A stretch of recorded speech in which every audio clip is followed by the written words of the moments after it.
নমস্কার, কেমন আছেন সবাই? এলিয়ার গৃহকোণের আরও একটি নতুন ভিডিওতে আপনাদের সবাইকে স্বাগত। আমরা পৌঁছে গেছি চাঁদিপুর, সেটা আপনাদের আগের ভিডিওতেই দেখিয়েছি। আর এই যে আমাদের রিসর্টের থেকে বিচ, এখন যাচ্ছি বিচে একদম কাছে। হ্যাঁ, তো এখন না সমুদ্রটা কাছেই আছে। আর চাঁদিপুরের সবথেকে স্পেশাল যেটা, সেটা আপনি হলো সি বেডের ওপর দিয়েই হাঁটতে পারবেন। ভ্যানিশিং সি এখানের মূল আকর্ষণ। এই যে হচ্ছে আমাদের হোটেল। দিনের বেলাটা তো জলটা থাকবে, কিন্তু যত বেলা বাড়বে জলটা যে কোথায় চলে যায় তার কোনো হদিশই পাওয়া যায় না। মানে দুপুরবেলা থেকেই শুরু হয়, 12টার পর থেকেই জলটা পেছাতে থাকে, আর সারা বিকাল ওরকম থাকবে, সকালবেলার দিকেও ওরকম থাকে। তারপর আস্তে আস্তে আবার জলটা কিন্তু আসতে থাকে। তো জলটা চলে যাওয়ার সাক্ষী হতে পারিনি, কিন্তু জলটা যখন ফিরছে সেই সাক্ষীটা কিন্তু হয়েছিলাম, জানেন তো। তো হোটেলে ঢুকে ড্রেসপত্র চেঞ্জ করে এই যে আমরা এখন এসছি বিচে। বাচ্চাগুলো তো খুব খুশি। আর এই ভ্যানিশিং সি আমি এই প্রথমই দেখলাম। আর এই বিচটা না পুরী দীঘা মতো ওই রকম বিচ নয় যে শুধু বালি। এই বিচের বালিটা ভীষণ শক্ত। হ্যাঁ, আর না বালি মানে বিচে আর বালিতে প্রচণ্ড পরিমাণে শেল রয়েছে, মানে ঝিনুক। খালি পায়ে আমি হাঁটতে খুবই ভয় পাচ্ছিলাম, যদি বাই চান্স কেটে যায় পা। আর মেয়েদের তো আমি খালি পায়ে ছাড়িই নি, কারণ বাচ্চাদের তো নরম পা, খুব তাড়াতাড়ি কেটে যেতে পারে। আর ওরা তো অত হালকাভাবে খালি পায়ে পাটা দিতে পারবে না এখনও, অতটা তো আর বুঝে ওঠার মতো বয়স হয়নি যে এই জায়গাটাতে আস্তে পা ফেলতে হয়। হ্যাঁ, তো সেই জন্য ওদের চটি পরেই ওরা নেমেছিল। আমিও প্রথম চটি পরেই নেমেছিলাম, তারপর দেখলাম চটি পরে না এই বালিটার ওপর দিয়ে ভালো করে হাঁটা যাচ্ছে না, জানেন তো। খুব টেনে ধরছে, বালিটা কিন্তু পায়ের তলার থেকে সরে যাচ্ছে না, কিন্তু খুব স্টিকি। আর আপনাদের পরে দেখাবো বিচের ওপর মানে শামুকের পুরো সুন্দর লম্বা হয়ে লেয়ার হয়ে আছে, এত ভালো লাগছিল। মানে আর কালচে বালিটা, এখানের বালিটা না হলুদ নয়, জানেন তো। এক একটা জায়গায় এক এক রকমের বিশেষত্ব সমুদ্র। এখানের সমুদ্রটা একটু ঘোলাটে, বালিটা কালচে। আর কিন্তু কালচে বালির ওপরে ঝিনুকের মেলা। এই যে দেখুন, দেখে বুঝতে পারছেন বালিটা কতটা স্টিকি, পা কিন্তু একটুও ডাবছে না। আর যেহেতু চটি পরে নেমেছিলাম, পা টেনে যাচ্ছে, আমার চটিটা গেছিলো ছিঁড়ে প্রথম দিনই, জানেন তো কী দুরবস্থায় পড়েছিলাম। আর এই সমস্ত জায়গায় অত তো আর চটি ফটি পাওয়া যায় না। হ্যাঁ, তো ওই নর্মালি আর কি ঝিনুকের জিনিস পাওয়া যায়, ব্যাগপত্র পাওয়া যায়। তো যাই হোক, কোনো রকমভাবে ম্যানেজ করে হাঁটা যাচ্ছিল, অসুবিধা হয়নি। তো মেয়েগুলোকে না সুইমিং কস্টিউম পরিয়ে নিয়ে এসেছিলাম, কারণ এই সুইমিং কস্টিউম একটু সিনথেটিক টাইপের থাকে, তো ধুয়ে দিলে ফট করে শুকিয়ে যায়, কোনো অসুবিধা হয় না। তো ওরা খুব মজা করেছে। আর আমি দেখুন মাথার মধ্যে কয়েকটা ফুল গুজে নিয়েছি। আমাদের যে রিসর্টটা প্রচণ্ড সুন্দর ডেকোরেশন আর কি ও রিসর্টের, আর গাছপালায় ভর্তি। আপনাদের সাথে সেটাও শেয়ার করব কোনো একটা ভিডিওতে। তো সেখান থেকেই ফুল তুলে মাথায় লাগিয়ে নিয়েছি। আর এই ফুলটা আমার ভীষণ প্রিয়, বোগানভেলিয়া আমার ভীষণ প্রিয়। তাই প্রিয় ফুলটাকে আর হাতছাড়া করিনি। জানি বেমানান লাগছে ড্রেসটার সাথে, তবুও ফুল লাগাতে ক্ষতি কী। তো এই যে দেখুন সমুদ্রে নেমে ইয়ে করছে। আর আমি না একটু ভয়ই পাচ্ছি যে ঢেউয়ের সাথে ঝিনুকগুলো আসছে। এই যে দেখুন ঝিনুক, আপনাদের বলেছিলাম না বালিটা কিন্তু কালচে, আর তার উপরে এই যে দেখুন বিছিয়ে রয়েছে ঝিনুকগুলো। তা আমি একটু দূরেই খুললাম, আর খালি পায়ে আর কি গেছিলাম, কারণ চটিটা পরে দেখুন চটিটা ছিঁড়েও গেছে, চটিটা পরে না ঠিক হচ্ছে না। আর এই যে দেখুন সমুদ্রটা কিন্তু কাছে চলে এসেছে। আবার আপনাদের দেখাবো এই সি বেডের ওপর দিয়েই আমরা হেঁটে গেছি। তো ওরা না অনেক শেল কুড়িয়েছে, বাচ্চারা যেটা করে, যেটা আমরাও আমাদের ছোটোবেলায় করতাম। এবার ওর মধ্যে অনেক বালি নোংরা রয়েছে। তো বললাম চল তাহলে এইভাবে হোটেলে না গিয়ে ধুয়ে দিই। তো ওই জন্য ওকে নিয়ে গেছিলাম ওখানে ধোয়ার জন্য। তা আমি বললাম একজন করে আয়, দুজনকে হ্যান্ডেল করাটা একটু চাপের হয়ে যাবে। তারপরে ধুতে গিয়ে যদি আবার কোনোটা পড়ে যায় শেল, সেটা আবার ঢেউয়ের সাথে চলে গিয়ে তখন আবার কান্নাকাটি শুরু হবে, ওর থেকে ওই রিস্ক নিয়ে লাভ নেই। একজন করে আয়। তারপরে ওরা এখানে গাও ভিজিয়েছিল, আমি আর গাটা ভেজাইনি, কারণ গা ভেজাতে গেলে বাচ্চাদেরকে নিয়ে না অনেকটা দূর যেতে হয়, তো সেই জন্যে আর অত দূর ইচ্ছা করেই যায়নি। তো ওরা এইভাবেই মজা করেছে, মোটামুটি যা যা ইচ্ছা ছিল সেভাবেই করেছে সারাদিন। অনেকটা সময় ছিলাম, মানে সময়টা যে কিভাবে কেটে যাচ্ছে বুঝতেই পারিনি। আর জায়গাটা না এত নিরিবিলি আর এত ফাঁকা ছিল, মানে নিজেদের মতো সময় কাটানোর জন্য একদম আদর্শ। আশেপাশে দেখে বুঝতে পারছেন শুধু আমরাই আছি, আর কিন্তু কেউ নেই। যে জায়গাটা দিয়ে আমরা নেমেছি, মানে আমাদের রিসর্টের জায়গাটাতে শুধু আমরাই ছিলাম, আর তার থেকে আরেকটু পাশে অল্প কয়েকজন ছিল। হ্যাঁ, তো পুরী দীঘার মতো এতটা কি বলবো, জনপ্রিয় জায়গাটা নয় বা জমজমাট নয়, কিন্তু নিরিবিলিতে যদি একটু শান্তভাবে সমুদ্র সৈকতে আপনারা সময় কাটাতে চান, এই জায়গাটাতে একবার ঘুরে আসতে পারেন, আমি বলবো। আশা করি আপনাদের ভালো লাগবে। হ্যাঁ, তো এই যে দেখুন ওই যে শেলগুলো যে এসে এসে রয়েছে সেখান থেকেই কুড়াচ্ছে।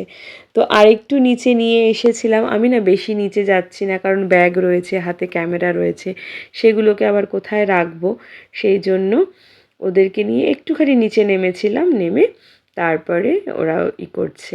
আর জলটা কিন্তু এখন অনেকটা চলে এসছে, আমরা যখন নেমেছি তখনও যে যতটা দূরে ছিল তার থেকে আরও অনেকটা কাছে চলে এসেছে।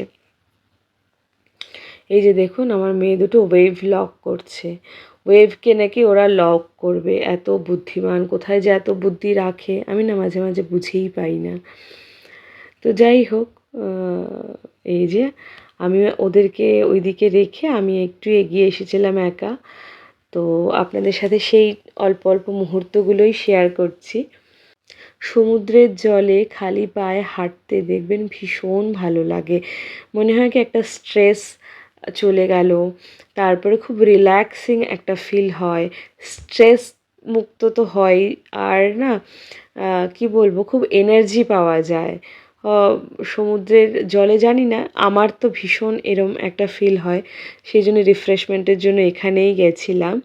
আর এখন কিন্তু একটু একটু জোয়ারের টাইম আসছে, যার জন্য আরও বেশি ভেতরটাতে না যাচ্ছি না।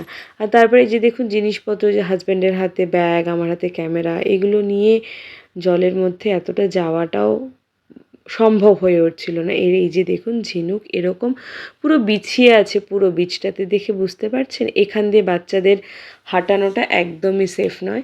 তো সকালবেলার আর কিছু ক্যাপচার করিনি, ওইভাবেই আমরা ফিরে গেছিলাম। আরও কিছু সময় থেকে ক্যামেরাটা বন্ধ করে বাচ্চাদেরকে নিয়ে আরও অনেকক্ষণ ছিলাম।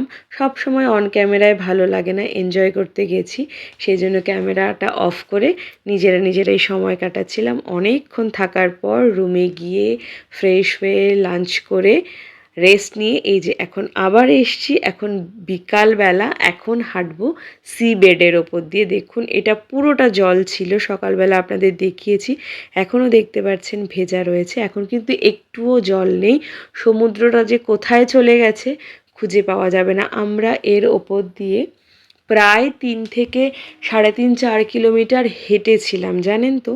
বাচ্চা দুটোকে নিয়ে 3.5-4 কিলোমিটার হাঁটা কিন্তু কম বড় কথা নয়, দুটো বাচ্চা হাঁটছে।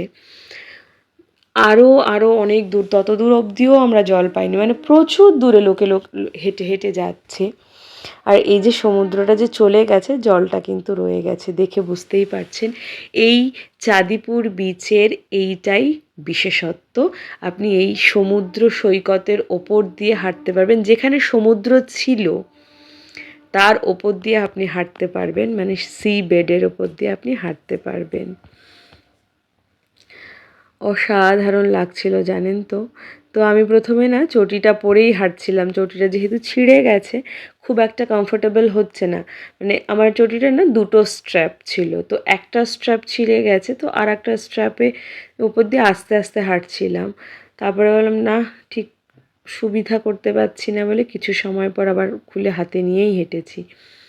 আর এই যে জলটা চলে গেলে কি হবে, সমুদ্রের জলটা কিছু কিছু জায়গায় তো আটকে থাকবে, যে জায়গাটা একটু নিচু, তো ওর ওপর দিয়েই পরে অনেকটা হেঁটেছিলাম।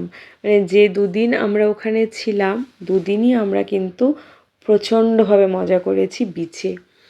আর এই যে আমার মেয়ে দেখুন চুল ধরে দাঁড়িয়ে আছে, ভীষণ ওদের চুল খারাপ হয়ে যাচ্ছে ওর, তাই ও চুল ধরে দাঁড়িয়ে যে ছবি তুলছে, ওর চুলটা নষ্ট হয়ে যাচ্ছে, কি মুশকিল। তো বাচ্চাদের যা মজা, মুখ দেখেই বুঝতে পারছেন কতটা মজায় আছে, কতটা উৎফুল্লে আছে ওরা। তো প্রথম দিনটা তো ভীষণ ভালো কেটেছে আমাদের, আপনাদের সাথে যতটুকু আমি পারছি শেয়ার করছি। কথা বলছিলাম জানেন তো, ভেবেছিলাম ভয়েস ওভার দিয়েই আপনাদের সাথে পুরো ভিডিওটা শেয়ার করব, কিন্তু অসম্ভব রকমের হাওয়া দিচ্ছে, বুঝতে পারছেন জামা কাপড়, আমার চুল, বাচ্চাদের ড্রেসপত্র দেখে। তো হাওয়ার একটা এমন শো শো শব্দ আসছে, পরে দেখলাম ভিডিওটা আপনাদের কাছে দিলে শুধু ওই বাতাসের শব্দটাই পাবেন, আমার শব্দ হয়তো আর কিছু আসবে না। আর এত রিল্যাক্সিং একটা ফিল হচ্ছিল না, মানে কি বলবো, ভীষণ ভালো লাগছিল হাঁটতে। আর বাচ্চাগুলো যে অতটা হাঁটবে আমি এটা এক্সপেক্টই করিনি জানেন তো। তো ওরা একটু ভয় পাচ্ছিল, কেন বলুন তো, এখানে না প্রচুর শামুক রয়েছে, প্রচুর, ছোট বড় প্রচুর শামুক রয়েছে, তো ভয় পাচ্ছে যদি শামুকের ওপর পা দিয়ে দিই বা যদি কিছু হয়, সেই ভয়ে না চটি খুলছে না। আবার আমি যখন চটি খুলে হাঁটছি তখন আবার দু চার কদম চটি খুলে হাঁটছে। তো ওই আমি যেরকমভাবে কমফর্টেবল ফিল হয় সেরকমভাবেই চল, কোনো অসুবিধা নেই। ওই যে ক্যামেরাটা যেহেতু আমার হাতে, বাবার হাত দুইজনে ধরে সুন্দরভাবে হেঁটেছে, দেখুন যতটা পারছি আপনাদের দেখাচ্ছি, পুরোটা কিন্তু একদম সি বেড হয়ে গেছে। আর আমরা কতটা দূর এগিয়ে এসেছি সেটাও কিন্তু আপনাদের দেখালাম। ওই যে পিছনে যে গাছগুলো, ওই দিক থেকে আমরা এগিয়ে এসেছি, ওই যে পিছনের গাছগুলো, যে এতটা এগিয়ে এসেছি, অনেকটা অনেকটা এগিয়ে এসেছিলাম। আর সানসেটটা না সমুদ্রের দিকে হয় না, যার জন্য সানসেটটা আর আপনাদের দেখাতে পারিনি। আর সানরাইজটা তো সানরাইজের পরেই আমরা ঢুকেছি। আর এই যে দেখুন ওই বালির মধ্যে পা ডোবাচ্ছে, পা কিন্তু অনেকটা ডুবে গেছিলো। ওই চোরা কাদা বা চোরা বালি টাইপের যে জায়গাগুলো থাকে না, কিছু কিছু জায়গায় তো সমুদ্র থাকবেই অবশ্যই, তো সেই রকম কিছু কিছু জায়গা কিন্তু আছে, ওদের পা বেশ অনেকটা, মানে হাঁটুর থেকে প্রায় 4-5 আঙুল বাকি ছিল, এতটা পা গেঁথেছিল। তারপর আমি বললাম উঠে যা, বাই চান্স যদি পড়ে যাস তারপর কিন্তু আর টেনে বার করতে পারবো না। তো এই যে হাঁটতে কিন্তু ভীষণ ভালো লাগছিল জানেন তো। অনেকে তো মানে এতটা এগিয়ে গেছে, দূর থেকে জাস্ট মনে হচ্ছে দুটো, একটা দুটো তিনটে করে ডট দেখতে পাচ্ছি, মানে এতটা দূর গেছে। এই যে দেখুন আরও ঢুকেছে, আপনাদের তো আমি এইটুকু দেখালাম, লাস্ট মুহূর্তে আরও ঢুকেছিল। তো ওরা বেশ মজা পাচ্ছে, কিন্তু আমার তো একটু ভয় ভয় লাগছিল। তো বাচ্চাগুলোকে নিয়ে না আর অতটা দূর যায়নি, ওরা অতটা হাঁটতে পারবে না। তবে যাই হোক, যখন ফিরে আসছিলাম আস্তে আস্তে অন্ধকার হয়ে গেছে, মানে ঝুপ করে তো সমুদ্রে অন্ধকারটা হয়ে যায়। আর পাশে না অল্প ছোট্ট করে এই দোকানপাটগুলো আর কি বসেছিল, সেগুলোই একটু আপনাদের সাথে শেয়ার করলাম। কিচ্ছু কেনাকাটা করিনি এখান থেকে, জাস্ট একটু ভিডিও করেছি আপনাদের সাথে শেয়ার করব বলে। তো এই যে এই যা যা বসে আর কি, ওই ঝিনুকের জিনিস, তারপরে টুকটাক ক্লিপস, হেয়ার পিন, তারপরে ওই সিঁদুরের কৌটা, শঙ্খ, এই সমস্ত জিনিসই ছিল আর কি। আর বাচ্চাদের খেলার জিনিস, ব্যাগ, তারপরে হচ্ছে পাটি, চট, আসন, এরকম আর কি। ওই কাঠির পাটিগুলো, কাঠির যে আসনগুলো সেগুলো, টুপি, ফুলের সাজ, এই যে এই টাইপের আসন। তো দেখতে বেশ ভালো লাগছিল, দেখেছি। এই যে কেনাকাটা কিচ্ছু করিনি, একদম কোনো কিছু কেনাকাটা করিনি সত্যি কথা। মেয়ের এই ব্যাগটা খুব পছন্দ ছিল এই মারমেডটার জন্য, তো দাঁড়িয়ে দাঁড়িয়ে কিছুক্ষণ একটু খেললো ওরা দুজন এখানে, ওই জিনিসপত্র নিয়ে একটু নাড়াঘাটা করলো। তারপর কিন্তু ফিরে এসেছিলাম হোটেলে। হোটেলটা রাত্রেবেলা এত সুন্দর লাগছিল না, হোটেলটা আমাদের ভীষণ সুন্দর হয়েছে। আর একদম সি সাইডে, তো মানে একটুও হাঁটতে হচ্ছে না, মানে খুবই ভালো লাগছিল। আর এত মানে আমাদের যেহেতু ওপরে ছিল আমাদের রুমটা, ওপর থেকেও দেখা যাচ্ছিল। আর এত হাওয়া দিচ্ছে যেহেতু সমুদ্রের ধারে। আমরা 2টো দিন যে কাটিয়েছি রিল্যাক্সিংয়ের জন্যেই যাওয়া হয়েছিল, একদম রিল্যাক্স করেই সত্যি সত্যি কাটিয়েছি। এই যে চলে এসেছি এবার কিন্তু আমরা আমাদের হোটেলে, রিসর্টে। এই যে দেখুন রিসর্টে খুব সুন্দর ডেকোরেট করা, এই যে এখানে ব্লু লাইট দেওয়া, তারপরে এখানে পুরোটাই লাইট করা রয়েছে। ওখানে রয়েছে একটা দোলনা, ওই যে মেয়ে দুটো গিয়ে দোলনায় বসলো। এখানে একটা রয়েছে পাতকুয়ো, এমনি জাস্ট শো করার জন্য। আর প্রচুর গ্রিনারি রয়েছে, প্রচুর রকমের গ্রিনারি। এই যে ওরা জাস্ট দোল খাচ্ছে। আমার মেয়ে দুটোর সব থেকে প্রিয় জায়গা হচ্ছে দোলনা। তাহলে ওরা যখন দোল খাচ্ছে আমি ততক্ষণ একটু আপনাদের সাথে রিসর্টের গ্রাউন্ডটা একটা ছোট্ট করে ট্যুর দিয়ে দিই। তো আমার এই ভিডিওটা যদি আপনাদের কোথাও একটুও ভালো লেগে থাকে তাহলে একটু লাইক করে যাবেন, কমেন্টে জানাবেন কেমন লাগলো। আপনাদের মতামত আমার কাছে ভীষণভাবে গুরুত্বপূর্ণ। তো আমার পাশে যারা আছেন এতদিন ধরে তাদের অসংখ্য ধন্যবাদ আমাকে ভালোবেসে আমার পাশে থাকার জন্য। নতুন যে বন্ধুরা আমার ভিডিও দেখছেন এখনও সাবস্ক্রাইব করেনি, প্লিজ একটু সাবস্ক্রাইব করে আমার পাশে থাকবেন। আমি কিন্তু কথা বলছিলাম ভয়েস ওভার দেওয়ার জন্যই, কিন্তু পরে দেখলাম এত আওয়াজ হচ্ছে, আমাকে দেখে বুঝতে পারছেন কী হারে হাওয়া দিচ্ছে। তো হাওয়ার আওয়াজটাই এত বেশি প্রমিনেন্ট হয়ে যাচ্ছে বলে আমি পরে ভয়েস ওভার দিলাম। তো আজকের ভিডিওটা অনেকটা বড় হয়ে গেছে আমি জানি, তো আজকের ভিডিওটা না আর বেশি বড় করব না, এটাকে এখানেই শেষ করব। আপনারা সবাই ভালো থাকবেন, সুস্থ থাকবেন, আনন্দে থাকবেন। আবার দেখা হবে চাঁদিপুরের অন্য আরেকটা ভিডিও নিয়ে অন্য একদিন। ততক্ষণ পর্যন্ত ভালো থাকবেন সবাই।